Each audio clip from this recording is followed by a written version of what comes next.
ആകാശവാണി. നമസ്കാരം. പ്രത്യേക വാർത്താ ബുള്ളറ്റിൻ വായിക്കുന്നത് പാർവതി വിജയൻ. 18ാമത് റോസ്ഗർ മേളയുടെ ഭാഗമായി 61,000-ലധികം പേർക്കുള്ള നിയമന കത്തുകൾ പ്രധാനമന്ത്രി നരേന്ദ്രമോദി അല്പസമയത്തിനകം വിതരണം ചെയ്യും. വീഡിയോ കോൺഫറൻസിംഗിലൂടെ നടക്കുന്ന ചടങ്ങിൽ ഉദ്യോഗാർത്ഥികളെ അദ്ദേഹം അഭിസംബോധന ചെയ്യും. രാജ്യത്തുടനീളം 45 സ്ഥലങ്ങളിലാണ് തൊഴിൽമേള സംഘടിപ്പിക്കുന്നത്.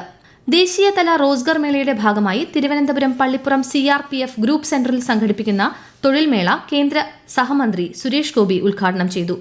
രാജ്യത്തെ യുവാക്കളെ തൊഴിൽ, അന്തസ്സ്, വ്യക്തമായ ലക്ഷ്യബോധം എന്നിവയാൽ ശാക്തീകരിക്കുക എന്ന പ്രധാനമന്ത്രിയുടെ ദർശനത്തെ റോസ്ഗർ മേള പ്രതിഫലിപ്പിക്കുന്നതായി ശ്രീ സുരേഷ് ഗോപി പറഞ്ഞു. വിവിധ കേന്ദ്ര സർക്കാർ പൊതുമേഖലാ വകുപ്പുകളിൽ നിയമനം ലഭിച്ച 271 പേർക്കുള്ള നിയമന ഉത്തരവാണ് ചടങ്ങിൽ കൈമാറുന്നത്. കേരള പോലീസിന്റെ അടിസ്ഥാന സൌകര്യങ്ങൾ വികസിപ്പിക്കുന്നതിന്റെ ഭാഗമായി വിവിധ ജില്ലകളിൽ നിർമ്മാണം പൂർത്തിയാക്കിയ പോലീസ് മന്ദിരങ്ങളുടെ ഉദ്ഘാടനവും പുതിയ കെട്ടിടങ്ങളുടെ ശിലാസ്ഥാപനവും മുഖ്യമന്ത്രി പിണറായി വിജയൻ അല്പസമയത്തിനകം നിർവഹിക്കും. വീഡിയോ കോൺഫറൻസിംഗിലൂടെ നടക്കുന്ന ചടങ്ങിൽ കേരള റെയിൽവേ പോലീസിന്റെ പുതിയ മൊബൈൽ ആപ്ലിക്കേഷൻ റെയിൽ മൈത്രി അദ്ദേഹം പുറത്തിറക്കും. Thiruvananthapuram chemical examination laboratory administrative ബ്ലോക്കിന്റെ ശിലാസ്ഥാപനവും മുഖ്യമന്ത്രി നിർവഹിക്കും.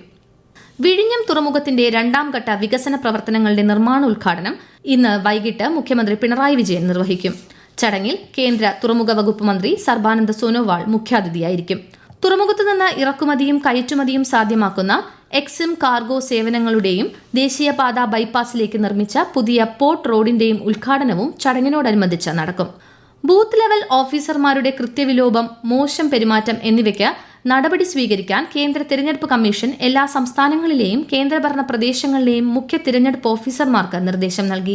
മോശം പെരുമാറ്റം, മനഃപൂർവ്വം നിർദ്ദേശങ്ങൾ പാലിക്കാതിരിക്കൽ, ജനപ്രാതിനിധ്യ വോട്ടർ രജിസ്ട്രേഷൻ നിയമങ്ങളിലെ വ്യവസ്ഥകൾ ലംഘിക്കൽ എന്നീ കേസുകൾ സസ്പെൻഷൻ ഉൾപ്പെടെയുള്ള നടപടികൾക്ക് വിധേയമാക്കുമെന്ന് കമ്മീഷൻ സിഇഒമാർക്ക് അയച്ച കത്തിൽ വ്യക്തമാക്കി.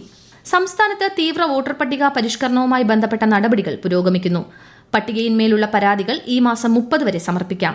കരട് SIR റോളിൽ നിന്ന് പേരുകൾ ഒഴിവാക്കപ്പെട്ടവരും പുതിയ അപേക്ഷകരും ഫോം 6 ഉപയോഗിച്ച് അപേക്ഷിക്കണം. വിദേശ വോട്ടർമാർ ഫോം 6A സമർപ്പിക്കണം. അന്തിമ SIR വോട്ടർ പട്ടിക അടുത്ത മാസം 21-ന് പ്രസിദ്ധീകരിക്കും.